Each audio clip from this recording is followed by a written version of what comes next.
ವೀಕ್ಷಕರೇ, ಕಾದಂಬರಿ ಯೂಟ್ಯೂಬ್ ಚಾನಲ್ಗೆ ನಿಮಗೆಲ್ಲರಿಗೂ ಸ್ವಾಗತ ಸುಸ್ವಾಗತ. ಕಥೆಯನ್ನು ಆರಂಭ ಮಾಡುವುದಕ್ಕಿಂತ ಮೊದಲು ನಮ್ಮ ಒಂದು ಕೋರಿಕೆ ಇದೆ. ನೀವು ಈ ಕಥೆಯನ್ನು ಎಲ್ಲೆಲ್ಲಿಂದ ಕೇಳುತ್ತಿದ್ದೀರಿ, ದಯವಿಟ್ಟು ನಿಮ್ಮ ಹೆಸರು ಹಾಗೂ ನಿಮ್ಮ ಊರಿನ ಹೆಸರನ್ನು ಕಮೆಂಟ್ ಬಾಕ್ಸ್ ಅವಶ್ಯವಾಗಿ ತಿಳಿಸಿ. ಒಂದು ವೇಳೆ ಕಾದಂಬರಿ ಯೂಟ್ಯೂಬ್ ಚಾನಲನ್ನು ನೀವು ಸಬ್ಸ್ಕ್ರೈಬ್ ಮಾಡಿಕೊಂಡಿಲ್ಲವೆಂದರೆ ಈ ಕೂಡಲೇ ಸಬ್ಸ್ಕ್ರೈಬ್ ಮಾಡಿಕೊಳ್ಳಿ ಮತ್ತು ಲೈಕ್ ಹಾಗೂ ಶೇರ್ ಮಾಡುವುದನ್ನು ಮರೆಯಬೇಡಿ. ನಿಮ್ಮ ಒಂದು ಲೈಕ್ ಹಾಗೂ ಶೇರ್ನಿಂದ ನೀವು ನಮಗೆ ಪ್ರೋತ್ಸಾಹ ನೀಡಿದಂತಾಗುತ್ತದೆ ಮತ್ತು ಇದು ನಮಗೆ ಭರವಸೆಯನ್ನು ಹೆಚ್ಚಿಸುತ್ತದೆ ಮತ್ತು ನೀವು ನಮಗೆ ಇದೇ ರೀತಿ ಸಪೋರ್ಟ್ ಮಾಡುತ್ತೀರಿ. ಕಥೆಯನ್ನು ಆರಂಭ ಮಾಡೋಣ. ಅಮ್ಮನ ಪ್ರೀತಿಯು ಈ ಪ್ರಪಂಚದ ಒಂದು ಅಮೂಲ್ಯ ರತ್ನವಾಗಿದೆ. ಒಬ್ಬಳು ಅಮ್ಮ ತನ್ನ ಮಗುವಿಗಾಗಿ ತನ್ನ ಜೀವವನ್ನಾದರೂ ತ್ಯಾಗ ಮಾಡುತ್ತಾಳೆ. ಆದರೆ ಅದೇ ಅಮ್ಮ ಮಲತಾಯಿಯಾಗಿದ್ದರೆ ಅವರ ಮನಸ್ಸು ಕಲ್ಲಿಗಿಂತಲೂ ಕಠೋರವಾಗಲು ಸಾಧ್ಯ. ಈ ಕಥೆಯು ಒಂದು ಮುಗ್ಧ ಮಗುವಿನ ಕಥೆಯಾಗಿದೆ. ಅವನು ತನ್ನ ತಾಯಿಯನ್ನು 10 ವರ್ಷದ ವಯಸ್ಸಿನಲ್ಲಿ ಕಳೆದುಕೊಂಡಿದ್ದನು. ಅವನ ಮಲತಾಯಿಯು ಅವನಿಗೆ ಎಷ್ಟೊಂದು ಕಿರುಕುಳ ನೀಡಿದಳೆಂದರೆ ಅವನು ಹೆಂಗಸರ ಹೆಸರು ಕೇಳುತ್ತಿದ್ದಂತೆ ನಡುಗುತ್ತಿದ್ದನು. ಹಸಿವು ನೀರಡಿಕೆಯಿಂದ ಅವನು ಪ್ರತಿದಿನ ಕಣ್ಣೀರು ಹಾಕುತ್ತಿದ್ದನು. ಬನ್ನಿ ಕಥೆಯನ್ನು ಕೇಳೋಣ.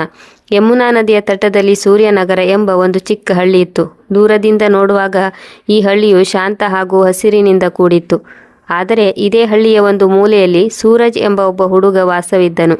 ಅವನ ಅಮ್ಮ ಇರುವವರೆಗೆ ಅವನು ತುಂಬ ಖುಷಿಯಾಗಿದ್ದನು. ಅಮ್ಮನು ಅವನ ಎಲ್ಲ ಆಸೆ ಆಕಾಂಕ್ಷೆಗಳನ್ನು ಈಡೇರಿಸುತ್ತಿದ್ದಳು ಮತ್ತು ಅಮ್ಮನೊಂದಿಗೆ ಖುಷಿಯಾಗಿದ್ದನು. ಅಮ್ಮನಿರುವಾಗ ಅವನಿಗೆ ಯಾವುದೇ ದುಃಖವು ಅವನ ಸಮೀಪ ಬರುತ್ತಲೂ ಇರಲಿಲ್ಲ. ಅಮ್ಮನ ಪ್ರೀತಿಯು ಅವನಿಗೆ ಶ್ರೀರಕ್ಷೆಯಾಗಿತ್ತು. ಆದರೆ ವಿಧಿಯ ಬರಹವೇ ಬೇರೆ ಇತ್ತು.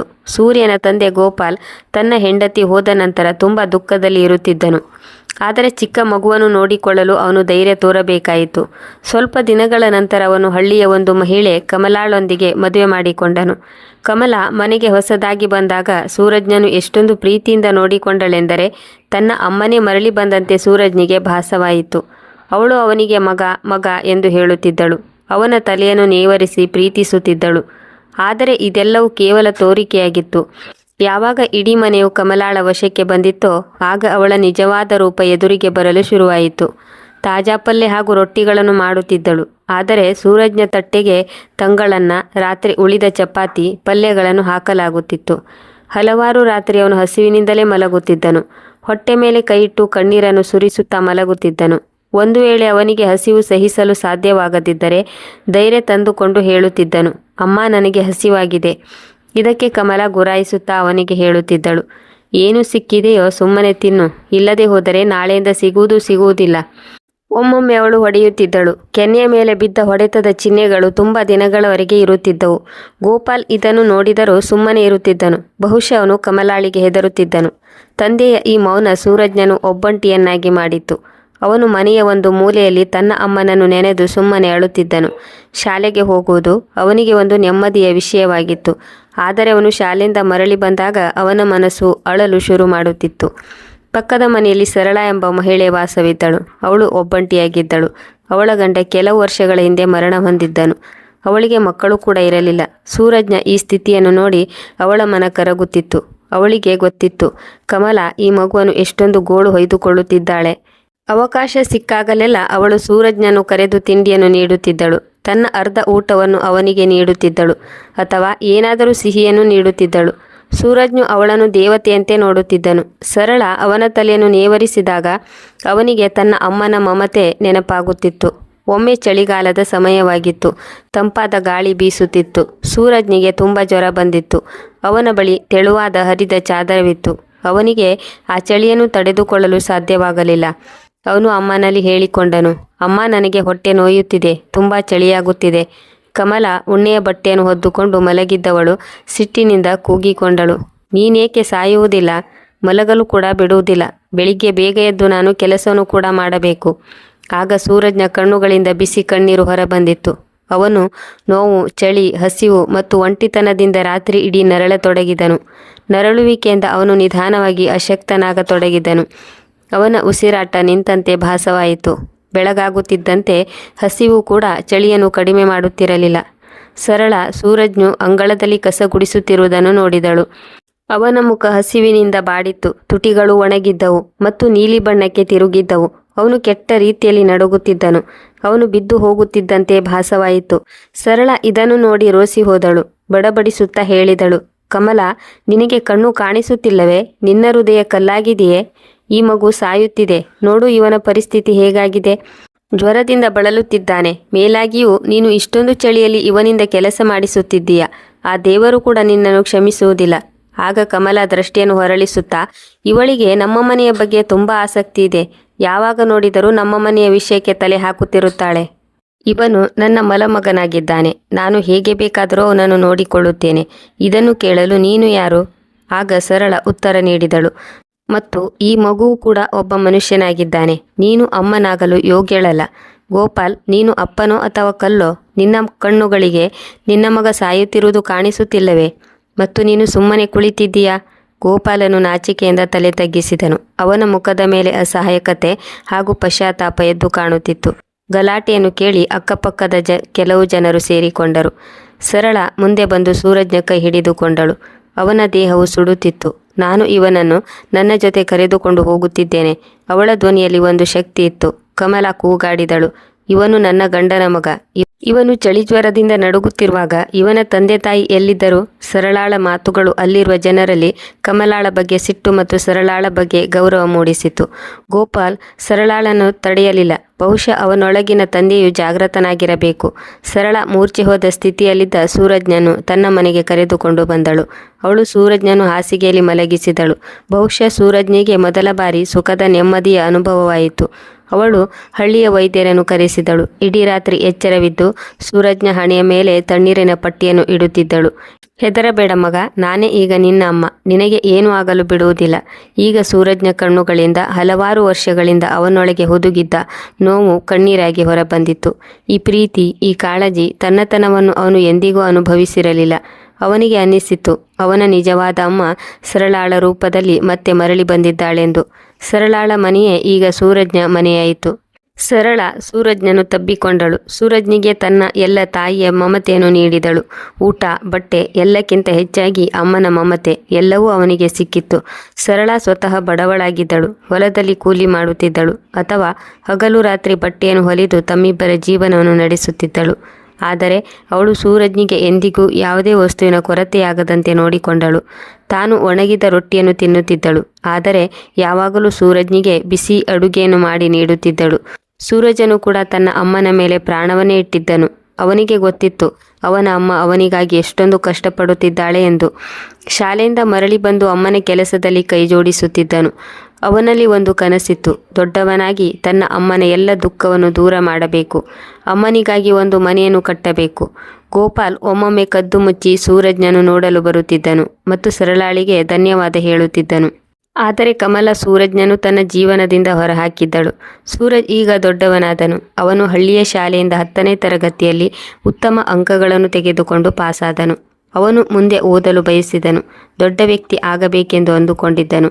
ಆದರೆ ಅವನಿಗೆ ಗೊತ್ತಿತ್ತು ತನ್ನನ್ನು ಪಟ್ಟಣಕ್ಕೆ ಕಳುಹಿಸಿ ಓದಿಸಲು ಅಮ್ಮನ ಬಳಿ ಅಷ್ಟೊಂದು ಹಣವಿಲ್ಲ ಎನ್ನುವುದು ಅವನಿಗೆ ಅರ್ಥವಾಗಿತ್ತು.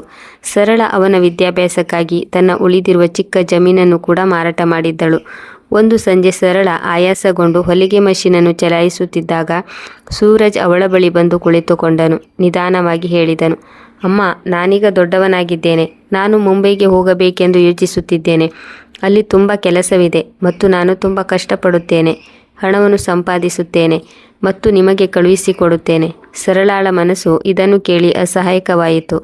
ಆದರೆ ಅವಳು ತನ್ನ ಮಗನ ಕನಸಿಗೆ ಅಡ್ಡಗಾಲು ಹಾಕಲು ಬಯಸಲಿಲ್ಲ. ಅವಳ ಕಣ್ಣಿನಲ್ಲಿ ಕಣ್ಣೀರು ತುಂಬಿತು. ಅವಳು ತಕ್ಷಣ ಕಣ್ಣೀರನ್ನು ಒರೆಸಿಕೊಂಡು, ಮಗ, ನಿನ್ನಿಷ್ಟದಂತೆ ಆಗಲಿ. ನಿನ್ನ ಖುಷಿಯೇ ನನ್ನ ಖುಷಿಯಾಗಿದೆ. ಆದರೆ ಮುಂಬೈ ದೊಡ್ಡ ಪಟ್ಟಣವಾಗಿದೆ. ಅಲ್ಲಿಯ ಜನರು ಕೂಡ ಬೇರೆ ಬೇರೆಯಾಗಿರುತ್ತಾರೆ. ಯಾರನ್ನು ಅಷ್ಟೊಂದು ಸುಲಭವಾಗಿ ನಂಬಬೇಡ. ಅವಳ ಧ್ವನಿಯಲ್ಲಿ ಚಿಂತೆ ಹಾಗೂ ಮಮತೆ ತುಂಬಿತ್ತು. ಸೂರಜ್ ತನ್ನ ಅಮ್ಮನನ್ನು ಒಪ್ಪಿಕೊಂಡನು. ಅಮ್ಮ, ನೀವೇನು ಚಿಂತೆ ಮಾಡಬೇಡಿ. ನಾನು ನಿಮ್ಮ ಹೆಸರನ್ನು ಬೆಳಗುತ್ತೇನೆ. ಹಳ್ಳಿಯ ಒಂದು ಪರಿಚಿತ ಟ್ರಕ್ ಡ್ರೈವರ್ನೊಂದಿಗೆ ಸೂರಜ್ ಮುಂಬೈಗೆ ಬಂದು ತಲುಪಿದನು. ಮುಂಬೈ ಒಂದು ವಿಚಿತ್ರ ಪಟ್ಟಣವಾಗಿತ್ತು. ಎತ್ತರವಾದ ಕಟ್ಟಡಗಳು, ಓಡಾಡುವ ಗಾಡಿಗಳು, ಎಣಿಸಲಾರದಷ್ಟು ಬಹುಮಡಿ ಕಟ್ಟಡಗಳು ಮತ್ತು ಅಪರಿಚಿತ ಮುಖಗಳು. ಹಳ್ಳಿಯ ಶಾಂತಿಯನ್ನು ನೋಡಿದ ಸೂರಜ್ನಿಗೆ ಈ ಗದ್ದಲ ಹಾಗೂ ಜನಜಂಗುಳಿಯಿಂದ ಭಯವಾಯಿತು. ಉಳಿಯಲು ಎಲ್ಲೂ ಜಾಗವಿಲ್ಲ. ಜೇಬಿನಲ್ಲಿ ಸ್ವಲ್ಪ ಹಣವಿತ್ತು. ಇಡೀ ದಿನ ಹಸಿವಿನಿಂದ ಅಲೆದಾಡಿದ ನಂತರ ಅವನಿಗೆ ಒಂದು ಹೋಟೆಲ್ನಲ್ಲಿ ಪಾತ್ರೆಗಳನ್ನು ತೊಳೆಯುವ ಕೆಲಸ ದೊರೆಯಿತು. ಕೆಲಸವು ಕಠಿಣವಾಗಿತ್ತು. ಬೆಳಿಗ್ಗೆಯಿಂದ ಸಂಜೆಯವರೆಗೂ ರಾಶಿ ರಾಶಿ ಪಾತ್ರೆಗಳನ್ನು ತೊಳೆಯುವುದು, ಮಾಲೀಕರ ಬೈಗುಳವನ್ನು ಕೇಳುವುದು, ಇದಕ್ಕೆ ಬದಲಾಗಿ ಅಲ್ಪ ಸ್ವಲ್ಪ ಹಣ ಸಿಗುತ್ತಿತ್ತು. ಹಲವಾರು ಬಾರಿ ಅವನಿಗೆ ತನ್ನ ಅಮ್ಮನ ಕೈರುಚಿಯ ಊಟದ ನೆನಪಾಗುತ್ತಿತ್ತು. ಅವನ ಕಣ್ಣುಗಳು ತುಂಬಿ ಬರುತ್ತಿದ್ದವು. ಅವನಿಗೆ ಅನಿಸಿತು, ನಾನು ಇದೆಲ್ಲಿಗೆ ಬಂದು ತಲುಪಿದೆ. ಆದರೆ ಮತ್ತೆ ಅವನಿಗೆ ತನ್ನ ಅಮ್ಮನ ಮುಖ ನೆನಪಾಯಿತು. ಅವರ ಭರವಸೆ, ಅವರ ಪ್ರೀತಿ ನೆನಪು ಮಾಡಿಕೊಂಡು ಅವನು ಮತ್ತೆ ಧೈರ್ಯ ತಂದುಕೊಳ್ಳುತ್ತಿದ್ದನು. ಅವನ ಪರಿಶ್ರಮ ಬಣ್ಣ ಕಟ್ಟಿಕೊಂಡಿತ್ತು. ಮಾಲೀಕರು ಅವನ ಪ್ರಾಮಾಣಿಕತನ ಮತ್ತು ಕೆಲಸದಲ್ಲಿ ಮಗ್ನವಾಗುವಿಕೆಯನ್ನು ನೋಡಿ ತುಂಬ ಖುಷಿಯಾದರು. ಅವರು ಸೂರಜ್ನನ್ನು ಪಾತ್ರೆ ತೊಳೆಯುವುದರಿಂದ ಮುಕ್ತಿಗೊಳಿಸಿ ವೇಟರ್ ಆಗಿ ಬಡ್ತಿ ನೀಡಿದರು. ಈ ಕೆಲಸವನ್ನು ಕೂಡ ತುಂಬ ಪ್ರಾಮಾಣಿಕವಾಗಿ ಪರಿಶ್ರಮದಿಂದ ಮಾಡಿದನು. ಅವನು ಮಾಡುವ ಚಹಾ ಹಾಗೂ ಗ್ರಾಹಕರಿಗೆ ಸರ್ವ್ ಮಾಡುವ ವಿಧಾನವು ಎಲ್ಲರಿಗೂ ಇಷ್ಟವಾಗತೊಡಗಿತ್ತು. ಸ್ವಲ್ಪ ವರ್ಷಗಳವರೆಗೆ ಅವನು ಹಣವನ್ನು ಒಟ್ಟುಗೂಡಿಸಿದನು. ನಂತರ ಡಾಬಾದ ಕೆಲಸವನ್ನು ಬಿಟ್ಟು ಹತ್ತಿರದಲ್ಲಿಯೇ ಒಂದು ಚಹಾದ ಅಂಗಡಿಯನ್ನು ತೆರೆದನು. ಮೊದಮೊದಲು ಕಷ್ಟಗಳು ಎದುರಾದವು. ಆದರೆ ಸೂರಜನ ಚಹಾದಲ್ಲಿ ಪರಿಶ್ರಮದ ಸ್ವಾದವಿತ್ತು. ನಿಧಾನವಾಗಿ ಅವನ ಅಂಗಡಿಯು ನಡೆಯಲು ಶುರುವಾಯಿತು. ಅಂಗಡಿ ಚಿಕ್ಕದಾಗಿದ್ದರೂ ತುಂಬ ಲಾಭ ಬರತೊಡಗಿತ್ತು.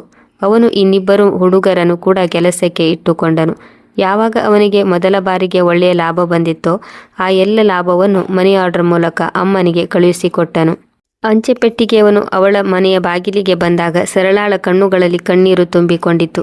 ಇದು ಕೇವಲ ಹಣವಾಗಿರಲಿಲ್ಲ, ಇದು ಅವಳ ಮಗನ ಪರಿಶ್ರಮವಾಗಿತ್ತು. ಅವಳು ನಡುಗುವ ಕೈಗಳಿಂದ ಹಣವನ್ನು ತೆಗೆದುಕೊಂಡಳು ಮತ್ತು ಹಣಕ್ಕೆ ಚುಂಬಿಸುತ್ತಾ ತನ್ನ ಕಣ್ಣಿಗೆ ಒತ್ತಿಕೊಂಡಳು. ಆ ದಿನ ಅವಳು ಇಡೀ ಏರಿಯಾದಲ್ಲಿ ಮಿಠಾಯಿಯನ್ನು ಹಂಚಿದಳು. ಅವಳ ಮುಖದಲ್ಲಿ ನೆಮ್ಮದಿ ಎದ್ದು ಕಾಣುತ್ತಿತ್ತು. ಈ ಮೊದಲು ಯಾರೂ ಆ ನೆಮ್ಮದಿಯನ್ನು ನೋಡಿರಲಿಲ್ಲ. ಸೂರಜ್ನು ಕೂಡ ಅಮ್ಮನ ಆರೋಗ್ಯವನ್ನು ವಿಚಾರಿಸುತ್ತಿದ್ದನು. ತನ್ನ ಕೆಲಸದ ಬಗ್ಗೆ, ತನ್ನ ಬಗ್ಗೆ ಹೇಳಿಕೊಳ್ಳುತ್ತಿದ್ದನು. ಸರಳ ಕೂಡ ಅವನಿಗೆ ಆಶೀರ್ವಾದ ಮಾಡುತ್ತಿದ್ದಳು. ಹೀಗೆ ಸಮಯ ಕಳೆಯತೊಡಗಿತು. ಒಂದು ದಿನ ಸೂರಜ್ ಮುಂಬೈನಲ್ಲಿ ಚೆನ್ನಾಗಿ ಸಂಪಾದಿಸುತ್ತಿದ್ದಾನೆ ಎಂದು ಕಮಲಾಳಿಗೆ ತಿಳಿಯಿತು. ಅವಳಲ್ಲಿ ಆಸೆ ಬುರುಕುತನ ಮೂಡಿತು. ಅವಳು ಅವನ ತಂದೆ ಗೋಪಾಲ್ನಿಗೆ ಎತ್ತಿ ಕಟ್ಟಿದಳು. ನೀನು ನಿನ್ನ ಮಗನಿಂದ ಅವನ ಸಂಪಾದನೆಯ ಭಾಗವನ್ನು ಕೇಳು. ಗೋಪಾಲನಿಗೂ ಕೂಡ ಈಗ ಕಮಲಾಳ ಮಾತುಗಳು ಸರಿ ಎಂದು ಅನಿಸಿತು. ಇಬ್ಬರು ಸರಳ ಬಳಿ ಹೋದರು ಮತ್ತು ಹೇಳಿದರು, ಸೂರಜ್ನಿಗೆ ಹೇಳು, ನಮಗೆ ಹಣ ಕಳಿಸಲು. ನಾವು ಅವನನ್ನು ಪಾಲನೆ ಪೋಷಣೆ ಮಾಡಿದ್ದೇವೆ. ಸರಳ ನಿಶ್ಚಳವಾಗಿ ಉತ್ತರ ನೀಡಿದಳು. ಯಾವಾಗ ಈ ಮಗು ಹಸಿವಿನಿಂದ ನರಳುತ್ತಿತ್ತೋ, ಯಾವಾಗ ನೀನು ಈ ಮಗುವನ್ನು ಪ್ರಾಣಿಯಂತೆ ನೋಡಿಕೊಂಡಿದ್ದೀಯೋ, ಇವನನ್ನು ಸಾಯಲು ಬಿಟ್ಟಿದ್ದೀಯೋ, ಆಗ ನೀನು ಎಲ್ಲಿದ್ದೆ? ನಾನು ಇವನನ್ನು ಅಮ್ಮನಂತೆ ನೋಡಿಕೊಂಡು ನನ್ನ ಮಗನಂತೆ ಪಾಲಿಸಿದ್ದೇನೆ. ಇವನು ನನ್ನನ್ನು ಅಮ್ಮ ಎಂದು ಹೇಳುತ್ತಾನೆ ಮತ್ತು ಖುಷಿಯಿಂದ, ಪ್ರೀತಿಯಿಂದ ಹಣವನ್ನು ಕಳುಹಿಸಿಕೊಡುತ್ತಾನೆ. ಒಂದು ವೇಳೆ ನಿಮಗೆ ಹಣ ನೀಡಿ ಎಂದು ನಾನು ಅವನಿಗೆ ಹೇಳಿದರೆ ಅದು ಯಾವ ರೀತಿಯ ಪ್ರೀತಿಯಾಗುತ್ತದೆ? ಪ್ರೀತಿಯು ಕೇವಲ ರಕ್ತ ಸಂಬಂಧದಿಂದ ಬರುವುದಿಲ್ಲ. ಬದಲಾಗಿ ಅದು ಪಾಲನೆ, ಪೋಷಣೆ ಮಾಡಿ ಅವರನ್ನು ಚೆನ್ನಾಗಿ ನೋಡಿಕೊಳ್ಳುವುದರಿಂದ ಬರುತ್ತದೆ. ಸರಳಾಳ ಸತ್ಯವಾದ ಮಾತುಗಳು ಗೋಪಾಲನಿಗೆ ಸರಿ ಎನಿಸಿತು. ಆದರೆ ಕಮಲ ಇದನ್ನು ಅಪಮಾನ ಎಂದು ತಿಳಿದುಕೊಂಡಳು. ಅವಳು ಹಳ್ಳಿಯಲ್ಲಿ ಎಲ್ಲರ ಬಳಿ ಹೇಳಿಕೊಳ್ಳಲು ಶುರು ಮಾಡಿದಳು. ಸರಳ ಅವಳ ಮಗನನ್ನು ಕಿತ್ತುಕೊಂಡಳು. ಅವನನ್ನು ತಮ್ಮವನನ್ನಾಗಿ ಮಾಡಿಕೊಂಡು ಅವನ ಎಲ್ಲ ಸಂಪಾದನೆಯನ್ನು ತಿನ್ನುತ್ತಿದ್ದಾಳೆ. ಅವಳು ಪಂಚಾಯತಿಯನ್ನು ಕರೆಯುವ ಹಠವನ್ನು ತೊಟ್ಟಳು. ಅವಳ ಗುರಿ ನಿಶ್ಚಳವಾಗಿತ್ತು. ಸೂರಜ್ನ ಹಣದ ಮೇಲೆ ಹಕ್ಕು ಸಾಧಿಸುವುದು ಅವಳ ಮುಖ್ಯ ಉದ್ದೇಶವಾಗಿತ್ತು.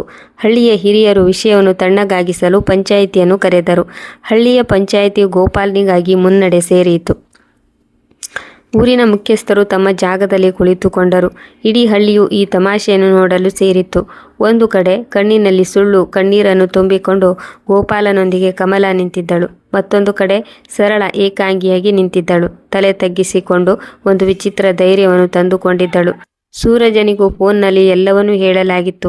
ಅವನು ಫೋನ್ನಲ್ಲಿ ಊರಿನ ಮುಖ್ಯಸ್ಥರಿಗೆ ಎಲ್ಲ ಕಥೆಯನ್ನು ಹೇಳಿದ್ದನು. ಪಂಚಾಯಿತಿ ಶುರುವಾಯಿತು. ಕಮಲ ಹೇಳಲು ಶುರು ಮಾಡಿದಳು. ನಾವು ಇವನನ್ನು ಪಾಲನೆ ಪೋಷಣೆ ಮಾಡಿ ದೊಡ್ಡವನನ್ನಾಗಿ ಮಾಡಿದ್ದೇವೆ. ಇಂದು ಇವನು ಮುಂಬೈನಲ್ಲಿ ಲಕ್ಷ ಲಕ್ಷ ಸಂಪಾದಿಸುತ್ತಿದ್ದಾನೆ. ಸರಳ ಇವನ ಕಣ್ಣಿಗೆ ಎಂತಹ ಬಟ್ಟೆಯನ್ನು ಕಟ್ಟಿದ್ದಾಳೆಂದರೆ ಅವನು ನಮ್ಮ ಮುಖವನ್ನು ಕೂಡ ನೋಡಲು ಬಯಸುವುದಿಲ್ಲ. ಎಲ್ಲ ಹಣವನ್ನು ಇವಳೇ ತಿಂದು ಮುಗಿಸುತ್ತಾಳೆ. ಮುಖ್ಯಸ್ಥರೇ, ನಮಗೆ ನ್ಯಾಯ ಕೊಡಿಸಿ. ಮಗನ ಸಂಪಾದನೆಯ ಮೇಲೆ ಮೊದಲ ಹಕ್ಕು ತಂದೆ ತಾಯಿಯದ್ದಾಗಿರುತ್ತದೆ. ಈಗ ಸರಳಾಳ ಸರದಿ ಬಂದಿತ್ತು. ಅವಳ ಧ್ವನಿಯು ಮೊದಮೊದಲು ಸ್ವಲ್ಪ ನಡುಗಿತ್ತು. ಆನಂತರ ಅವಳಲ್ಲಿ ಒಂದು ಶಕ್ತಿ ಮೂಡಿತು. ಅವಳ ಕಣ್ಣಿನಲ್ಲಿ ಕಣ್ಣೀರಿತ್ತು. ಆದರೆ ಅದು ಅಸಹಾಯಕತೆಯ ಕಣ್ಣೀರಲ್ಲ, ಹಲವಾರು ವರ್ಷಗಳ ನೋವಿನ ಕಣ್ಣೀರಾಗಿತ್ತು. ಮುಖ್ಯಸ್ಥರೇ, ನನ್ನ ಹಳ್ಳಿಯ ಎಲ್ಲ ಸಹೋದರ ಸಹೋದರಿಯರೇ, ಸೂರಜ್ನ ಬಾಲ್ಯವು ಹೇಗೆ ಕಳೆದಿದೆ, ಹೇಗೆ ಅವನ ಮಲತಾಯಿಯು ಅವನಿಗೆ ಹೊಡೆಯುತ್ತಿದ್ದಳು, ಅವನು ಹಸಿವಿನಿಂದ ನರಳುವಂತೆ ಮಾಡುತ್ತಿದ್ದಳು, ಅವನಿಗೆ ಹಿಂಸೆ ನೀಡಿದ್ದಳು. ಆ ಬಾಲಕನು ಜ್ವರ ಹಾಗೂ ಚಳಿಯಿಂದ ನಡುಗುತ್ತಿದ್ದಾಗಲೂ ಅವನ ತಂದೆ ತಾಯಿಗಳು ಅವನಿಂದ ಕೆಲಸ ಮಾಡಿಸುತ್ತಿದ್ದರು ಎನ್ನುವುದನ್ನು ನೀವೆಲ್ಲರೂ ನಿಮ್ಮ ಕಣ್ಣಾರೆ ನೋಡಿದ್ದೀರಿ. ಆಗ ನಾನು ಅವನನ್ನು ಕರೆದುಕೊಂಡು ನನ್ನ ಮನೆಗೆ ಬಂದಿದ್ದೆ. ನಾನು ನನ್ನ ಹೊಟ್ಟೆಯನ್ನು ಕಟ್ಟಿ ಅವನಿಗೆ ಊಟ ನೀಡುತ್ತಿದ್ದೆ. ಇವನನ್ನು ನಾನೇ ಪೋಷಣೆ ಮಾಡಿದ್ದೇನೆ. ಹಗಲು ರಾತ್ರಿ ಎಚ್ಚರವಿದ್ದು ಇವನ ಸೇವೆ ಮಾಡಿದ್ದೇನೆ. ಇವನಿಗೆ ಓದಿಸಿದ್ದೇನೆ. ನಾನು ಇವನಿಗೆ ಜನ್ಮ ನೀಡಿಲ್ಲ, ಆದರೆ ಇವನನ್ನು ನಾನು ಅಮ್ಮನಾಗಿ ಪಾಲನೆ ಮಾಡಿದ್ದೇನೆ. ಇಂದು ಅವನು ತನ್ನ ಪರಿಶ್ರಮದಿಂದ ಸಂಪಾದನೆ ಮಾಡುತ್ತಿದ್ದಾನೆ. ಒಂದು ವೇಳೆ ಅವನು ನನಗೆ, ಅಂದರೆ ತನ್ನ ತಾಯಿಗೆ ಆಸರೆಯಾಗಲು ಬಯಸಿದರೆ ಇದರಲ್ಲಿ ತಪ್ಪೇನಿದೆ? ನೀವು ಹೇಳಿ ಮುಖ್ಯಸ್ಥರೇ. ಮಕ್ಕಳ ಪಾಲನೆ ಪೋಷಣೆ ಮಾಡುವವರಿಗೆ ಅಧಿಕಾರ ಇರುತ್ತದೆಯೇ, ಅಥವಾ ಕೇವಲ ಜನ್ಮ ನೀಡಿ ಮಕ್ಕಳನ್ನು ಬೀದಿಯಲ್ಲಿ ಬಿಡುವವರಿಗೆ ಅಧಿಕಾರ ಇರುತ್ತದೆಯೇ? ಸರಳ ಹೇಳಿದ ನೋವಿನ ಮಾತುಗಳು ಅಲ್ಲಿರುವ ಎಲ್ಲರ ಹೃದಯಕ್ಕೆ ನಾಟಿತ್ತು. ಹಲವಾರು ಜನರ ಕಣ್ಣುಗಳು ತುಂಬಿ ಬಂದವು. ಸೂರಜ್ನು ಫೋನ್ನಲ್ಲಿ ನಿಶ್ಚಳವಾಗಿ ಹೇಳಿದನು, ನನಗೆ ಕೇವಲ ಒಬ್ಬಳೇ ಅಮ್ಮ ಇದ್ದಾಳೆ. ನನ್ನ ಅಮ್ಮ ಸರಳ. ಅವಳು ನನಗೆ ಮತ್ತೊಮ್ಮೆ ಜನ್ಮ ನೀಡಿದ್ದಾಳೆ. ನನ್ನ ಸಂಪಾದನೆ ಮೇಲೆ ಕೇವಲ ಅವರಿಗೆ ಮಾತ್ರ ಅಧಿಕಾರವಿದೆ. ಯಾರು ನನ್ನ ಬಾಲ್ಯವನ್ನು ಕಿತ್ತುಕೊಂಡರೋ ಅವರಿಗೆ ನಾನು ಒಂದು ಪೈಸೆಯನ್ನು ಕೂಡ ನೀಡುವುದಿಲ್ಲ. ದೀರ್ಘವಾದ ಚರ್ಚೆ ನಡೆಸಿದರು. ನಂತರ ಊರಿನ ಮುಖ್ಯಸ್ಥರು ತಮ್ಮ ತೀರ್ಮಾನವನ್ನು ಪ್ರಕಟಿಸಿದರು. ಸೂರಜನು ಗೋಪಾಲ್ನ ಮಗ ಎನ್ನುವುದು ಸತ್ಯವಾಗಿದೆ. ಆದರೆ ಅಪ್ಪ ಅಮ್ಮ ಆಗುವುದೆಂದರೆ ಕೇವಲ ಜನ್ಮ ನೀಡುವುದು ಮಾತ್ರವಲ್ಲ, ಪಾಲನೆ ಪೋಷಣೆ ಮಾಡುವುದು, ಪ್ರೀತಿಯನ್ನು ನೀಡುವುದು ಮತ್ತು ಅವರಿಗೆ ನೆರಳಾಗಿರುವುದು ಕೂಡ ಆಗಿರುತ್ತದೆ. ಕಮಲಾಳ ಬಯಕೆ ಈಡೇರಲಿಲ್ಲ. ಅವಳು ಸೂರಜ್ನಿಗೆ ದುಃಖ ಹಾಗೂ ನೋವನ್ನು ಬಿಟ್ಟರೆ ಬೇರೇನೂ ನೀಡಲಿಲ್ಲ. ಮತ್ತೊಂದು ಕಡೆ ಸರಳ ಯಾವುದೇ ರಕ್ತ ಸಂಬಂಧ ಇಲ್ಲದಿದ್ದರೂ ಅವನನ್ನು ಕೇವಲ ಪಾಲನೆ ಪೋಷಣೆ ಮಾಡಲಿಲ್ಲ, ಬದಲಾಗಿ ಅಮ್ಮನಿಗಿಂತಲೂ ಹೆಚ್ಚಾಗಿ ಪ್ರೀತಿಯನ್ನು ನೀಡಿದಳು. ಅವನನ್ನು ಯೋಗ್ಯನನ್ನಾಗಿ ಮಾಡಿ ರೂಪಿಸಿದಳು. ಸೂರಜ್ ಈಗ ಬುದ್ಧಿವಂತನಾಗಿದ್ದಾನೆ. ಅವನು ತನ್ನ ಸಂಪಾದನೆಯ ನಿರ್ಧಾರವನ್ನು ಅವನೇ ಮಾಡಲು ಯೋಗ್ಯನಾಗಿದ್ದಾನೆ.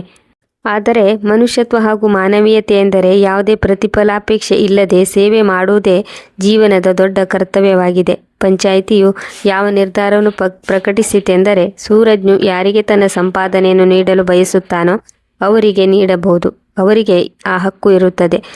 ಸೂರಜ್ನಿಗೆ ಸರಳಾಳ ಮೇಲೆ ಇರುವ ಪ್ರೀತಿ ಹಾಗೂ ಮಮತೆಯು ಗೋಪಾಲ್ ಹಾಗೂ ಕಮಲಾ ಅವರಿಗಿಂತ ಹಲವಾರು ಪಟ್ಟು ಹೆಚ್ಚಿದೆ.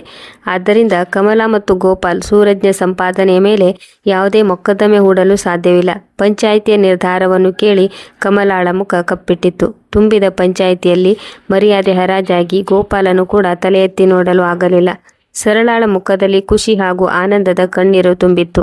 ಇಲ್ಲಿ ಪ್ರೀತಿ ಹಾಗೂ ತ್ಯಾಗದ ಗೆಲುವಾಗಿತ್ತು. ಕೆಲವು ತಿಂಗಳ ನಂತರ ಸೂರಜ್ನು ಹಳ್ಳಿಗೆ ಬಂದು ತಲುಪಿದನು. ಅವನು ಮೊದಲಿಗಿಂತ ಹೆಚ್ಚು ಆತ್ಮವಿಶ್ವಾಸದಿಂದ ತುಂಬಿಕೊಂಡಿದ್ದನು. ಈಗ ತುಂಬ ತಿಳುವಳಿಕೆಯುಳ್ಳವನಂತೆ ಕಾಣುತ್ತಿದ್ದನು. ಆದರೆ ತನ್ನ ಅಮ್ಮನಿಗಾಗಿ ಅವನ ಕಣ್ಣಿನಲ್ಲಿ ಅದೇ ನಗು ಮುಖವಿತ್ತು. ಬಂದವನೇ ಅವನು ಸರಳಾಳ ಪಾದಕ್ಕೆ ನಮಸ್ಕರಿಸಿದನು. ಸರಳ ಅವನನ್ನು ಹಿಡಿದುಕೊಂಡು ಒಪ್ಪಿಕೊಂಡಳು. ಸೂರಜ್ ತನ್ನ ಬಾಲ್ಯದ ನೋವುಗಳನ್ನು ಮತ್ತೆ ನೆನಪು ಮಾಡಿಕೊಳ್ಳಲು ಬಯಸಲಿಲ್ಲ. ಈಗ ಸರಳಾಗೆ ಸೂರಜ್ನ ಮದುವೆಯ ಚಿಂತೆಯಾಯಿತು. ಅವಳು ಒಂದು ದಿನ ಪ್ರೀತಿಯಿಂದ ಹೇಳಿದಳು, ಮಗ, ಈಗ ನೀನು ಸಂಪಾದನೆ ಮಾಡುತ್ತಿದ್ದೀಯಾ, ನಿನ್ನ ಕಾಲ ಮೇಲೆ ನಿಂತುಕೊಂಡಿದ್ದೀಯಾ. ನೀನು ಈಗ ನಿನ್ನ ಮನೆಯನ್ನು ತುಂಬಿಸಿಕೊ. ಸೊಸೆ ಬಂದರೆ ಮನೆ ಬೆಳಕಾಗುವುದು. ಸೂರಜ್ ಮುಗುಳು ನಕ್ಕನು. ಅಮ್ಮ, ನೀವು ಹೇಗೆ ಹೇಳುತ್ತೀರೋ ಹಾಗೆ ನಡೆಯುತ್ತದೆ. ನಿಮ್ಮ ಇಷ್ಟವೇ ನನ್ನ ಇಷ್ಟ. ನೀವು ಯಾವ ಹುಡುಗಿಯನ್ನು ಇಷ್ಟಪಡುತ್ತೀರೋ ನಾನು ಕಣ್ಣು ಮುಚ್ಚಿ ಹಾ ಎಂದು ಹೇಳುತ್ತೇನೆ.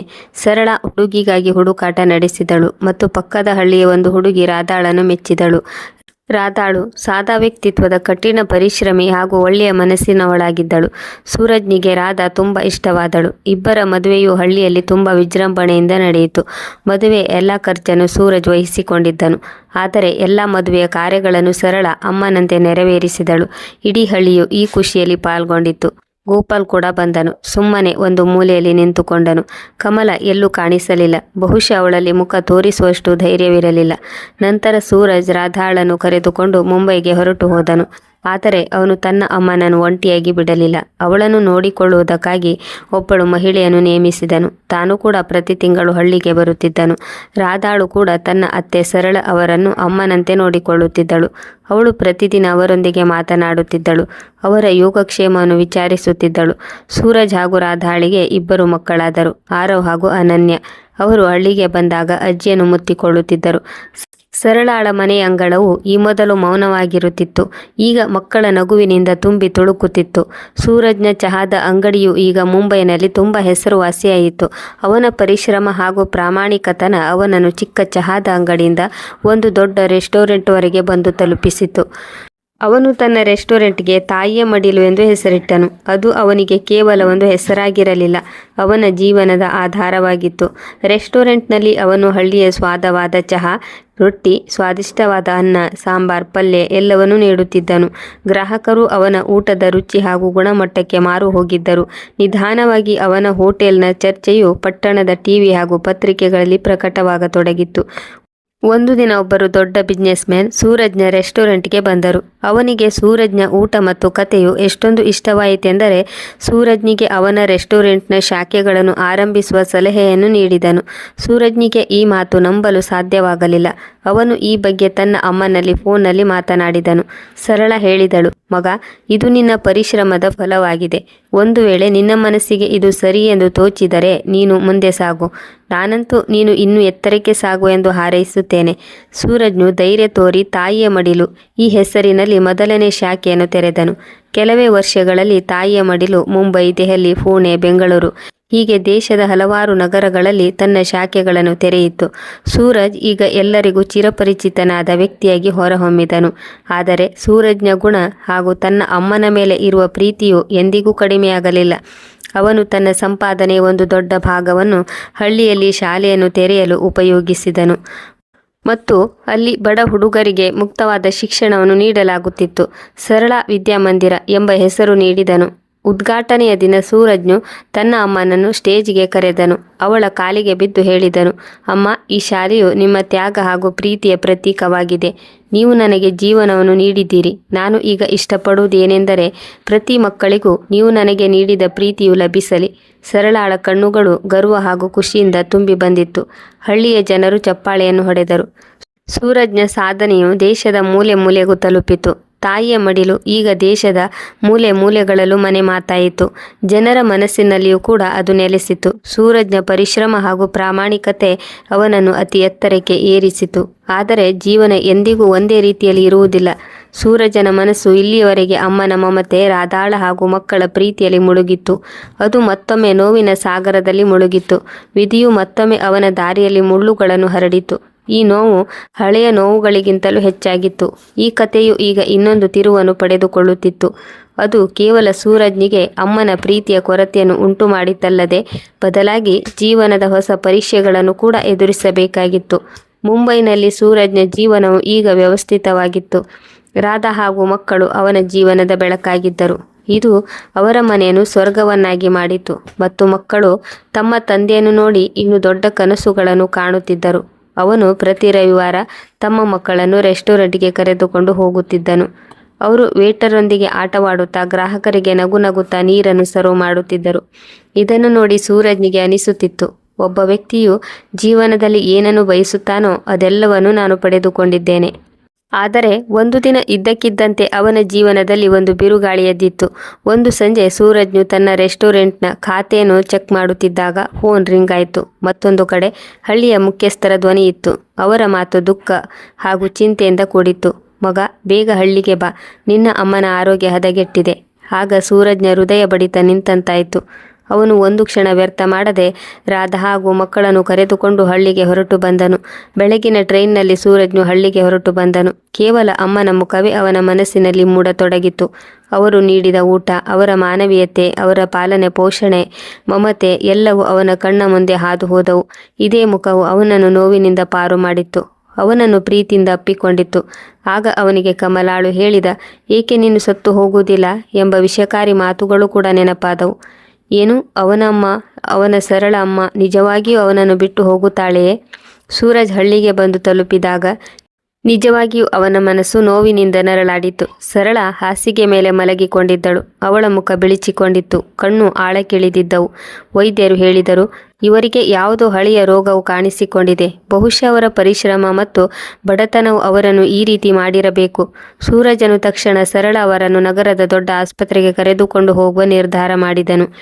ಅವನು ತನ್ನ ಎಲ್ಲ ಕೆಲಸವನ್ನು ಬಿಟ್ಟನು. ರೆಸ್ಟೋರೆಂಟ್ನ ಮ್ಯಾನೇಜರ್ಗೆ ಎಲ್ಲ ಜವಾಬ್ದಾರಿಯನ್ನು ವಹಿಸಿದನು ಮತ್ತು ಸರಳಾಳನು ಮುಂಬೈನ ಎಲ್ಲಕ್ಕಿಂತ ದೊಡ್ಡ ಆಸ್ಪತ್ರೆಗೆ ಕರೆದುಕೊಂಡು ಹೊರಟನು. ದಾರಿಯಲ್ಲಿ ಸಾಗುವಾಗ ಸರಳಾಳ ಉಸಿರಾಟವು ನಿಧಾನವಾದಾಗ ಸೂರಜ್ನು ಪದೇ ಪದೇ ಹೇಳುತ್ತಿದ್ದನು, ಅಮ್ಮ, ನೀವು ಸರಿಯಾಗುತ್ತೀರಿ, ನಿಮ್ಮ ಜೊತೆ ನಾನಿದ್ದೇನೆ. ಆದರೆ ಸರಳ ಅವರ ಕಣ್ಣುಗಳಲ್ಲಿ ಒಂದು ವಿಚಿತ್ರವಾದ ನೆಮ್ಮದಿ ಇತ್ತು. ಅವಳು ಮೊದಲೇ ಎಲ್ಲವನ್ನು ಸ್ವೀಕರಿಸಿದವಳಂತೆ ವರ್ತಿಸುತ್ತಿದ್ದಳು. ಆಸ್ಪತ್ರೆಯಲ್ಲಿ ಸರಳಾಳ ಪರಿಸ್ಥಿತಿ ಸುಧಾರಿಸಿತು. ಆದರೆ ಡಾಕ್ಟರ್ ಅವಳ ಆರೋಗ್ಯ ಗಂಭೀರವಾಗಿದೆ ಎಂದು ಹೇಳಿದರು. ಅವರ ಶ್ವಾಸಕೋಶಗಳಲ್ಲಿ ಇನ್ಫೆಕ್ಷನ್ ಆಗಿದೆ. ತುಂಬ ಸಮಯದವರೆಗೆ ಚಿಕಿತ್ಸೆ ನೀಡಬೇಕಾಗುತ್ತದೆ. ತುಂಬ ಖರ್ಚಾಗುತ್ತದೆ.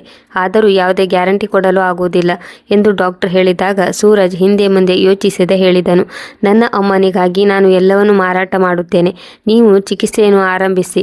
ಸೂರಜ್ ಸಂಪಾದನೆಯ ಒಂದು ದೊಡ್ಡ ಭಾಗವನ್ನು ಚಿಕಿತ್ಸೆಗಾಗಿ ಖರ್ಚು ಮಾಡಿದನು. ರಾಧಾ ಹಗಲು ರಾತ್ರಿ ಆಸ್ಪತ್ರೆಯಲ್ಲಿ ಸರಳಾಳ ಸೇವೆ ಮಾಡುತ್ತಿದ್ದಳು ಮತ್ತು ಸೂರಜನು ಮಕ್ಕಳನ್ನು ಸಂಭಾಳಿಸುತ್ತಾ ರೆಸ್ಟೋರೆಂಟ್ ಹಾಗೂ ಆಸ್ಪತ್ರೆಗೆ ಓಡಾಡುತ್ತಿದ್ದನು. ಆದರೆ ಸರಳನ ಆರೋಗ್ಯದಲ್ಲಿ ನಿಧಾನಗತಿ ಉಂಟಾಯಿತು. ಪ್ರತಿ ಬಾರಿಯೂ ಸೂರಜ್ ತನ್ನ ಅಮ್ಮನನ್ನು ನೋಡಿದಾಗ ಅವಳು ನಿಧಾನವಾಗಿ ಅವನಿಂದ ದೂರ ಹೋಗುತ್ತಿದ್ದಾಳೆ ಎಂದು ಅನಿಸಿತು. ಅವರ ಅಸಹಾಯಕ ಕಣ್ಣುಗಳು, ನಿಸ್ತೇಜವಾದ ದೇಹ ಸೂರಜ್ನ ಕಣ್ಣುಗಳನ್ನು ಕುಕ್ಕುತ್ತಿದ್ದವು. ಇದರ ಮಧ್ಯದಲ್ಲಿ ಸೂರಜ್ನಿಗೆ ಇನ್ನೊಂದು ಪರೀಕ್ಷೆ ಎದುರಾಗಿತ್ತು. ಅವನ ರೆಸ್ಟೋರೆಂಟ್ನ ಪುಣೆ ಶಾಖೆಯಲ್ಲಿ ಬೆಂಕಿ ಕಾಣಿಸಿಕೊಂಡಿದ್ದು, ಅಂದರೆ ಇಡೀ ರೆಸ್ಟೋರೆಂಟ್ ಸುಟ್ಟು ಬೂದಿಯಾಯಿತು. ವಿಮಾ ಕಂಪನಿಯು ಟೆಕ್ನಿಕ್ ಕಾರಣಗಳಿಂದಾಗಿ ಕ್ಲೈಮ್ ನೀಡಲು ನಿರಾಕರಿಸಿತು. ಸೂರಜ್ನ ವರ್ಷಗಳ ದುಡಿಮೆಯು ಒಂದೇ ಕ್ಷಣದಲ್ಲಿ ಬೂದಿಯಾಗಿ ಹೋಯಿತು. ಈ ಮೊದಲಿದ್ದ ಸ್ಥಿರ ಆರ್ಥಿಕ ಸ್ಥಿತಿಯು ಈಗ ಡೋಲಾಯಮಾನವಾಗತೊಡಗಿತು. ಸಂಪಾದನೆಯ ದೊಡ್ಡ ಭಾಗವು ಈಗ ಅಮ್ಮನ ಆಸ್ಪತ್ರೆ ಖರ್ಚಿಗೆ ಹೋಗುತ್ತಿತ್ತು ಮತ್ತು ಸೂರಜ್ನ ಮೇಲೆ ಸಾಲಗಳು ಹೆಚ್ಚಾದವು. ಅವನು ಗೆಳೆಯರು ಹಾಗೂ ಸಂಬಂಧಿಕರಿಂದ ಸಾಲವನ್ನು ಪಡೆದುಕೊಂಡನು. ಆದರೆ ಪ್ರತಿಯೊಬ್ಬರು ಅವನಿಗೆ ಸಹಾಯ ಮಾಡಲು ಹಿಂದೆ ಮುಂದೆ ನೋಡುತ್ತಿದ್ದರು. ಜನರು ಹೇಳುತ್ತಿದ್ದರು, ಸೂರಜ್, ನೀನು ಎಲ್ಲವನ್ನೂ ಪಡೆದುಕೊಂಡೆ. ಈಗ ನಿನ್ನ ಕೆಟ್ಟ ಸಮಯ ಬಂದಿದೆ. ನಾವಾದರೂ ಏನು ಮಾಡಲು ಸಾಧ್ಯ? ಸೂರಜ್ನ ಮನಸ್ಸು ಒಡೆದು ಹೋಗುತ್ತಿತ್ತು. ಆದರೆ ಅವನು ಸುಮ್ಮನೆ ಇರುತ್ತಿದ್ದನು. ಅವನಿಗೆ ತನ್ನ ಅಮ್ಮನ ಮಾತುಗಳು ನೆನಪಾಗುತ್ತಿದ್ದವು. ಮಗ, ಪ್ರಪಂಚದಲ್ಲಿ ಜನರು ನೀನು ಎತ್ತರಕ್ಕೆ ಏರಿದಾಗ ಮಾತ್ರ ನಿನ್ನ ಜೊತೆಗಿರುತ್ತಾರೆ. ಬೀಳುವಾಗ ಕೇವಲ ನಿನ್ನ ಭರವಸೆ ನಿನ್ನ ಕೆಲಸಕ್ಕೆ ಬರುತ್ತದೆ. ಸೂರಜನು ಆಸ್ಪತ್ರೆಯ ಕಾರಿಡಾರ್ನಲ್ಲಿ ಒಂಟಿಯಾಗಿ ಕುಳಿತುಕೊಂಡು ಅಳುತ್ತಿದ್ದನು. ತನ್ನ ಅಮ್ಮನ ಆರೋಗ್ಯದ ಸ್ಥಿತಿ ಹಾಗೂ ತನ್ನ ಕರಗುತ್ತಿರುವ ಸಂಪತ್ತನ್ನು ನೆನಪಿಸಿಕೊಂಡು ಅಳುತ್ತಿದ್ದನು. ಅವನಿಗೆ ಕಮಲಾಳ ಆ ಮಾತುಗಳು ನೆನಪಾದವು. ಅವಳು ಕೂಗಾಡುವಾಗ ನೀನೇಕೆ ಸತ್ತು ಹೋಗುವುದಿಲ್ಲ ಎನ್ನುತ್ತಿದ್ದಳು. ಇದು ಅದೇ ಶಾಪದ ಪರಿಣಾಮವಾಗಿದೆಯೇ? ಆ ದಿನಗಳು ಅವನ ಕಣ್ಣ ಮುಂದೆ ಸುಳಿದಾಡತೊಡಗಿದವು. ಮತ್ತೆ ಅವನು ಸರಳ ಅವರ ಮಾತನ್ನು ನೆನಪು ಮಾಡಿಕೊಳ್ಳುತ್ತಿದ್ದನು. ಹೆದರಬೇಡ ಮಗ, ನಿನ್ನ ತಾಯಿಯಾಗಿ ನಾನಿದ್ದೇನೆ ಅಲ್ಲವೇ? ಅವನು ಮತ್ತೆ ಧೈರ್ಯವನ್ನು ತಂದುಕೊಳ್ಳುತ್ತಿದ್ದನು. ರಾಧಾ ಅವನಿಗೆ ಸಮಾಧಾನ ಹೇಳುತ್ತಿದ್ದಳು. ಸೂರಜ್, ನಾವು ಮೊದಲು ಕೂಡ ಕಷ್ಟಗಳನ್ನು ನೋಡಿದ್ದೇವೆ.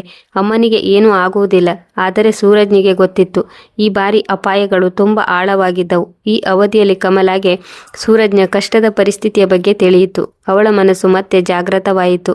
ಅವಳೀಗ ಯೋಚಿಸಿದಳು, ಸೂರಜ್ ಈಗ ಅಸಹಾಯಕನಾಗಿದ್ದಾನೆ. ಅವಕಾಶವು ಅವಳಿಗೆ ಮತ್ತೊಮ್ಮೆ ಅವಳ ತಂತ್ರವನ್ನು ರೂಪಿಸಲು ನೆರವಾಯಿತು.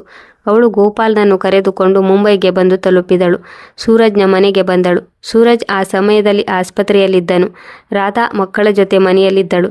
ಕಮಲ ರಾಧಾಳ ಮುಂದೆ ನಾಟಕವನ್ನು ಶುರು ಮಾಡಿಕೊಂಡಳು. ನೋಡು ಮಗಳೇ, ಸೂರಜ್ ನಮ್ಮ ಮಗ. ಅವನ ಕಷ್ಟದ ಪರಿಸ್ಥಿತಿಯಲ್ಲಿ ನಾವು ಹೇಗೆ ಸುಮ್ಮನಿರಲು ಸಾಧ್ಯ? ನಮ್ಮ ಬಯಕೆ ಏನೆಂದರೆ ಅವನು ನಮ್ಮ ಜೊತೆ ಹಳ್ಳಿಗೆ ಮರಳಲಿ ಎಂಬುದು ನಮ್ಮ ಆಸೆ. ಅಲ್ಲಿ ನಾವು ಅವನನ್ನು ಚೆನ್ನಾಗಿ ನೋಡಿಕೊಳ್ಳುತ್ತೇವೆ. ಅವನ ಎಲ್ಲ ಜವಾಬ್ದಾರಿಯನ್ನು ನಾವು ತೆಗೆದುಕೊಳ್ಳುತ್ತೇವೆ. ಅವಳ ಮಾತುಗಳಲ್ಲಿ ಕಪಟತನ ಎದ್ದು ಕಾಣುತ್ತಿತ್ತು. ರಾಧಾಳಿಗೆ ಕಮಲಾಳ ತಂತ್ರವೇನೆಂದು ತಕ್ಷಣ ಅರ್ಥವಾಯಿತು. ಅವಳು ಶಾಂತಳಾಗಿ ಆದರೆ ಕಠೋರವಾಗಿ ಹೇಳಿದಳು, ನಿಮ್ಮ ಮನಸ್ಸಿನಲ್ಲಿ ಏನಿದೆ ಎಂದು ನನಗೆ ಗೊತ್ತು ಮತ್ತು ಅರ್ಥವಾಗುತ್ತಿದೆ. ಯಾವಾಗ ಸೂರಜ್ ಹಸಿವಿನಿಂದ ಸಾಯುತ್ತಿದ್ದನೋ ಆಗ ನೀವು ಎಲ್ಲಿದ್ರಿ? ಅವನು ನರಳುತ್ತಿದ್ದಾಗ ನೀವು ಅವನನ್ನು ಸಾಯಲು ಬಿಟ್ಟಿದ್ರಿ. ಈಗ ಅವನು ಈ ಪರಿಸ್ಥಿತಿಯಲ್ಲಿದ್ದಾಗ ನಾವು ಸೂರಜ್ನ ಪರಿವಾರವಾಗಿದ್ದೇವೆ ಎಂದು ನಿಮಗೆ ಅರ್ಥವಾಯಿತೆ? ನೀವು ಇಲ್ಲಿಂದ ಹೊರಟು ಹೋಗಿ. ಇಲ್ಲದೆ ಹೋದರೆ ನಾನು ಹಳ್ಳಿಯ ಜನರನ್ನು ಕರೆಸಿ ಸತ್ಯವನ್ನು ಅವರ ಮುಂದೆ ತೆರೆದಿಡುತ್ತೇನೆ. ಕಮಲಾಳ ಮುಖ ಸಿಟ್ಟಿನಿಂದ ಕೆಂಪಾಯಿತು. ಆದರೆ ರಾಧಾಳ ದೃಢತೆಯ ಮುಂದೆ ಅವಳು ಏನನ್ನು ಮಾಡಲು ಸಾಧ್ಯವಾಗಲಿಲ್ಲ. ಅವಳು ಗೋಪಾಲ್ನನ್ನು ಕರೆದುಕೊಂಡು ಅಲ್ಲಿಂದ ಹೊರಟು ಹೋದಳು. ಆದರೆ ಕಮಲ ಸೋಲೊಪ್ಪಿಕೊಳ್ಳಲಿಲ್ಲ. ಅವಳು ಮತ್ತೆ ಹಳ್ಳಿಯಲ್ಲಿ ಸುಳ್ಳು ಸುದ್ದಿ ಹಬ್ಬಿಸಲು ಶುರು ಮಾಡಿದಳು. ಸೂರಜನು ತನ್ನ ತಂದೆ ತಾಯಿಯನ್ನು ನಡು ನೀರಿನಲ್ಲಿ ಕೈಬಿಟ್ಟನು. ಈಗ ಅವನು ತನ್ನ ಸಾಕಮ್ಮನಿಗಾಗಿ ಎಲ್ಲವನ್ನು ತ್ಯಾಗ ಮಾಡುತ್ತಿದ್ದಾನೆ. ಹಳ್ಳಿಯ ಕೆಲವು ಜನರು ಸೂರಜ್ನ ಸಾಧನೆಗೆ ಹೊಟ್ಟೆಕಿಚ್ಚು ಪಡುತ್ತಿದ್ದವರು ಕಮಲಾಳ ಮಾತಿಗೆ ತಲೆದೂಗಿದರು. ಸೂರಜ್ನ ಬಗ್ಗೆ ಅವರೆಲ್ಲರೂ ಸೇರಿ ಮಾತನಾಡತೊಡಗಿದರು. ಹಲವಾರು ತಿಂಗಳುಗಳ ನಂತರ ಸೂರಜ್ನು ಸರಳ ಅವರನ್ನು ಉಳಿಸಿಕೊಳ್ಳಲು ತುಂಬ ಕಷ್ಟಪಟ್ಟನು. ಅವನು ತನ್ನ ದೆಹಲಿಯ ರೆಸ್ಟೋರೆಂಟ್ನ ಶಾಖೆಯನ್ನು ಕೂಡ ಮಾರಾಟ ಮಾಡಿದನು. ಅವನು ರಾತ್ರಿ ಹಗಲು ಕಷ್ಟಪಟ್ಟನು, ಆದರೆ ಸಾಲದ ಹೊರೆ ಹೆಚ್ಚುತ್ತಾ ಸಾಗಿತ್ತು. ಸರಳ ಅವರ ಆರೋಗ್ಯದಲ್ಲಿ ಏರುಪೇರಾಗುತ್ತಿತ್ತು. ಸೂರಜನು ಪ್ರತಿ ರಾತ್ರಿಯೂ ಅವರ ಹಾಸಿಗೆ ಬಳಿ ಕುಳಿತು ಪ್ರಾರ್ಥನೆ ಮಾಡುತ್ತಿದ್ದನು. ಅಮ್ಮ, ನೀವು ನನ್ನನ್ನು ಬಿಟ್ಟು ಹೋಗಬೇಡಿ. ನೀವೇ ನನ್ನ ಜೀವನವಾಗಿದ್ದೀರಿ. ಆದರೆ ವಿಧಿಯ ಆಟವೇ ಬೇರೆಯಾಗಿತ್ತು. ಒಂದು ರಾತ್ರಿ ಸೂರಜ್ ಹಾಗೂ ರಾಧಾ ಸರಳ ಅವರ ಹಾಸಿಗೆ ಬಳಿ ಕುಳಿತಿದ್ದರು. ಸರಳ ನಿಧಾನವಾಗಿ ಸೂರಜ್ನ ಕೈಯನ್ನು ಹಿಡಿದುಕೊಂಡಳು. ಅವಳ ಧ್ವನಿಯು ಕ್ಷೀಣವಾಗಿತ್ತು, ಆದರೆ ಶಬ್ದಗಳಲ್ಲಿ ಅದೇ ಹಳೆಯ ಪ್ರೀತಿ ಇತ್ತು. ಮಗ, ನೀನು ನನಗಾಗಿ ತುಂಬ ಮಾಡಿದ್ದೀಯಾ. ನೀನು ತುಂಬ ಒಳ್ಳೆಯ ಮಗ ಎಂದು ಸಮಾಜಕ್ಕೆ ತೋರಿಸಿದ್ದೀಯಾ. ನನಗೆ ಇದೇ ದೊಡ್ಡ ಸಾಧನೆಯಾಗಿದೆ. ನೀನು ಹಾಗೂ ರಾಧಾ ಇಬ್ಬರು ನಿಮ್ಮ ಮಕ್ಕಳನ್ನು ಚೆನ್ನಾಗಿ ನೋಡಿಕೊಳ್ಳಿ. ಸೂರಜ್ನ ಕಣ್ಣುಗಳಿಂದ ಕಣ್ಣೀರಿನ ಧಾರೆ ಇಳಿಯಿತು. ಅಮ್ಮ, ನೀವು ಏಕೆ ಹೀಗೆ ಮಾತನಾಡುತ್ತಿದ್ದೀರಿ? ನಿಮಗೆ ಏನೂ ಆಗುವುದಿಲ್ಲ. ನಾನು ನಿಮ್ಮನ್ನು ಎಲ್ಲಿಗೂ ಹೋಗಲು ಬಿಡುವುದಿಲ್ಲ. ಆದರೆ ಸರಳ ಮಂದವಾಗಿ ಮುಗುಳ್ನಕ್ಕಳು.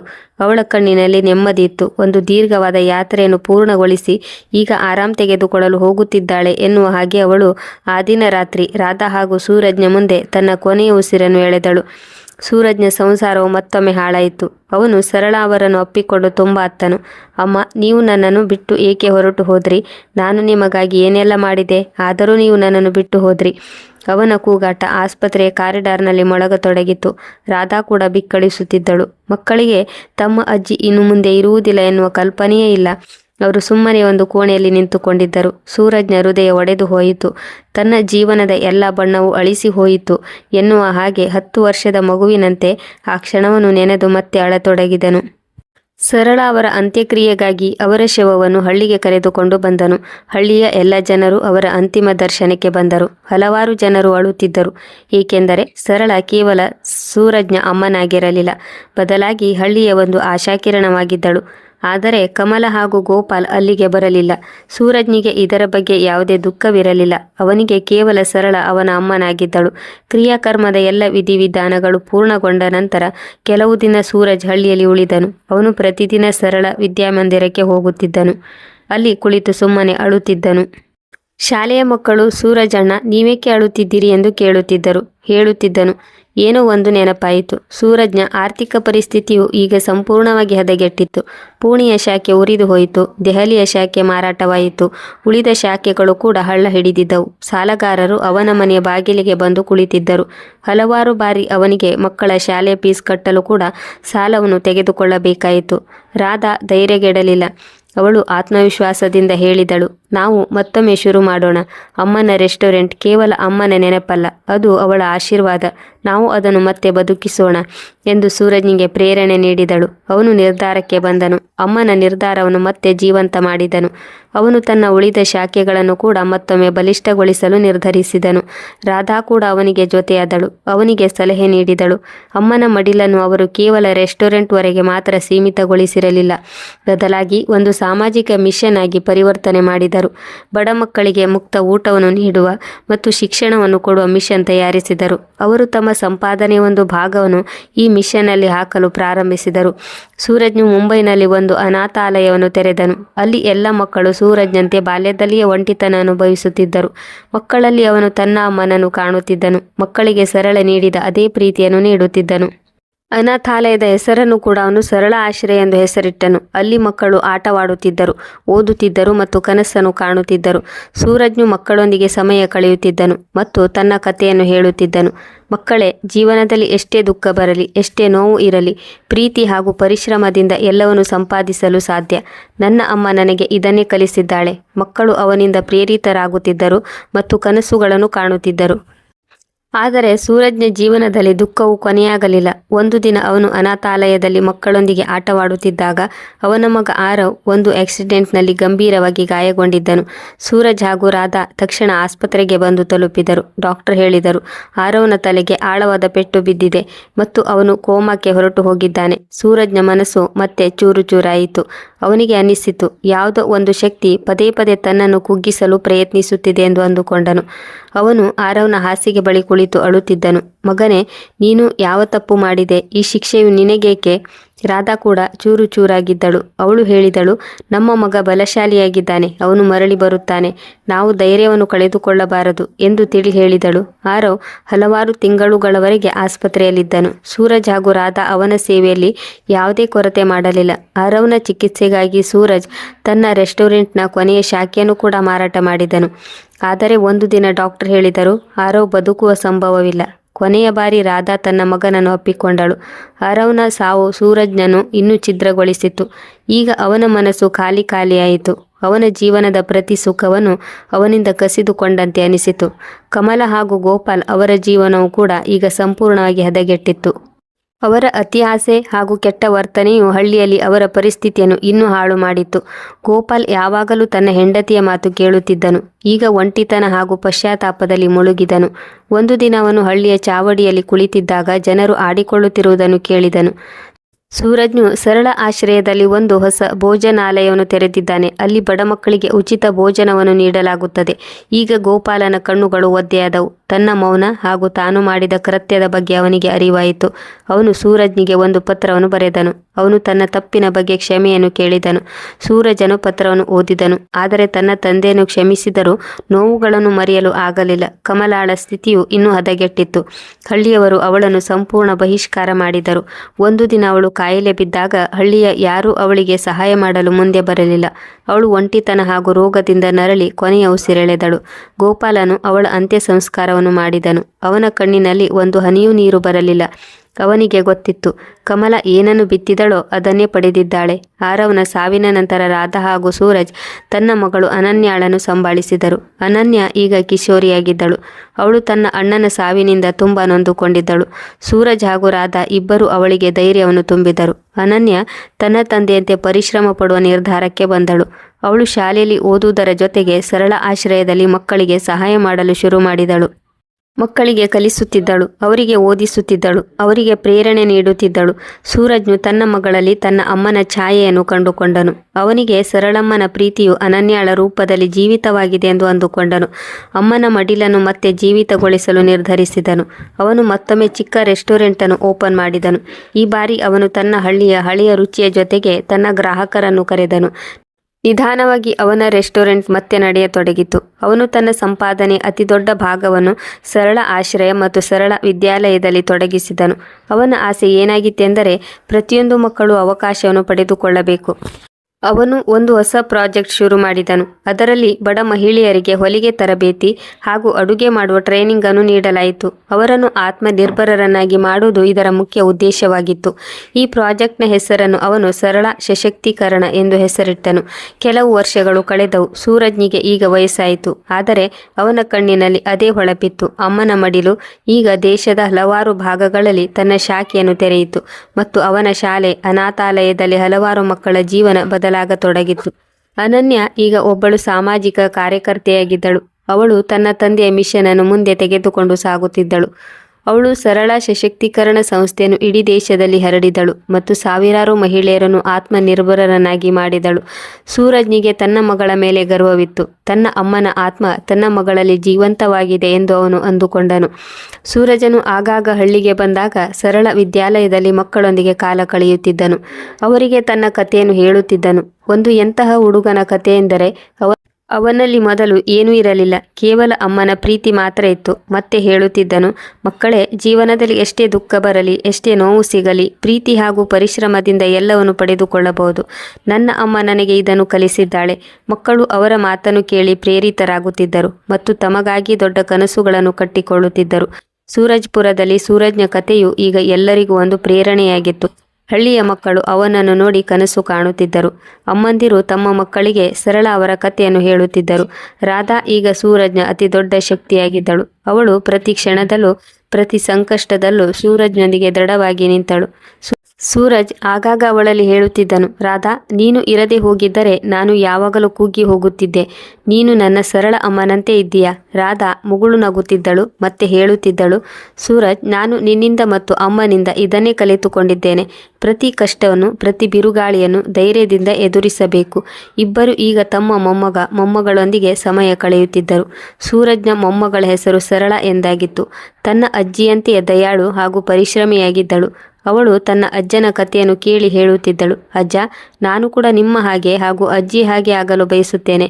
ಸೂರಜನು ಅವಳ ಮಾತನ್ನು ಕೇಳಿ ಹೇಳುತ್ತಿದ್ದನು, ಮಗಳೇ, ನೀನು ಮೊದಲಿನಿಂದಲೂ ನಮ್ಮ ಸರಳ ಆಗಿದೆಯಾ. ಸೂರಜ್ನ ಜೀವನವು ಒಂದು ದೀರ್ಘ ಪ್ರಯಾಣವಾಗಿತ್ತು. ನೋವು, ಹಿಂಸೆ, ಒಂಟಿತನದಿಂದ ಶುರುವಾಗಿ ಪ್ರೀತಿ, ಪರಿಶ್ರಮ ಹಾಗೂ ಭರವಸೆಯವರೆಗೂ ಸಾಗಿ ಬಂದಿತ್ತು. ಅವನು ತನ್ನ ಅಮ್ಮ ಸರಳ ಅವರ ಪ್ರೀತಿಯನ್ನು ಹೃದಯದಲ್ಲಿ ಜೀವಂತವಾಗಿ ಇಟ್ಟಿದ್ದಲ್ಲದೆ, ಅಮ್ಮನ ಮಡಿಲು ಈಗ ಕೇವಲ ಒಂದು ರೆಸ್ಟೋರೆಂಟ್ ಆಗಿರದೆ ಬದಲಾಗಿ ಒಂದು ಮಿಷನ್ ಆಗಿತ್ತು. ಇದು ಸಾವಿರಾರು ಮಕ್ಕಳು ಹಾಗೂ ಮಹಿಳೆಯರ ಜೀವನವನ್ನು ಬದಲಾಯಿಸುತ್ತಿತ್ತು. ಸೂರಜ್ನ ಅಂಗಳವು ಹಿಂದೊಮ್ಮೆ ಕಣ್ಣೀರು ಹಾಗೂ ಹಸಿವಿನಿಂದ ತುಂಬಿತ್ತು. ಇಂದು ಅದೇ ಅಂಗಳವು ನಗು, ಕನಸು ಹಾಗೂ ಪ್ರೀತಿಯಿಂದ ತುಂಬಿತ್ತು. ಸರಳ ಅವರ ಮಡಿಲು ಇಂದಿಗೂ ಸೂರಜ್ನ ಜೀವನದಲ್ಲಿ ಹರಡಿಕೊಂಡಿತ್ತು. ಆ ನೆರಳು ಎಷ್ಟೋ ಜನರ ಜೀವನವನ್ನು ಬದಲಾಯಿಸುವ ರೆಕ್ಕೆಗಳನ್ನು ನೀಡಿತು. ಪ್ರಿಯ ವೀಕ್ಷಕರೇ, ಇದು ಸೂರಜ್ ಹಾಗೂ ಸರಳ ಅವರ ಕಥೆಯಾಗಿತ್ತು. ಅದು ನೋವು ಹಾಗೂ ಒಂಟಿತನದಿಂದ ಶುರುವಾಯಿತು. ಆದರೆ ಪ್ರೀತಿ, ಪರಿಶ್ರಮ ಮತ್ತು ಧೈರ್ಯದಿಂದ ಜೀವನದಲ್ಲಿ ಒಂದು ಹೊಸ ಆಶಾಕಿರಣ ಮೂಡಿತ್ತು. ನಿಮಗೆ ಈ ಕಥೆಯು ಹೇಗೆನಿಸಿತು? ದಯವಿಟ್ಟು ಕಮೆಂಟ್ ಬಾಕ್ಸ್ನಲ್ಲಿ ಅವಶ್ಯವಾಗಿ ತಿಳಿಸಿ. ಒಂದು ವೇಳೆ ನೀವು ನಮ್ಮ ಕಾದಂಬರಿ ಯೂಟ್ಯೂಬ್ ಚಾನಲನ್ನು ಇಲ್ಲಿವರೆಗೆ ಸಬ್ಸ್ಕ್ರೈಬ್ ಮಾಡಿಕೊಂಡಿಲ್ಲವೆಂದರೆ ಈಗಲೇ ಸಬ್ಸ್ಕ್ರೈಬ್ ಆಗಿ. ಇಂತಹ ಹೃದಯವನ್ನು ಸ್ಪರ್ಶಿಸುವ ಭಾವನಾತ್ಮಕ ಕಥೆಗಳು ನಿಮ್ಮ ಹೃದಯವನ್ನು ಮುಟ್ಟುತ್ತಿರಲಿ. ಮುಂದಿನ ಕಥೆಯಲ್ಲಿ ಭೇಟಿಯಾಗೋಣ. ಅಲ್ಲಿಯವರೆಗೆ ನಿಮ್ಮ ಹಾಗೂ ನಿಮ್ಮ ಪರಿವಾರದೊಂದಿಗೆ ಖುಷಿಯಾಗಿರಿ. ಜೈ ಹಿಂದ್.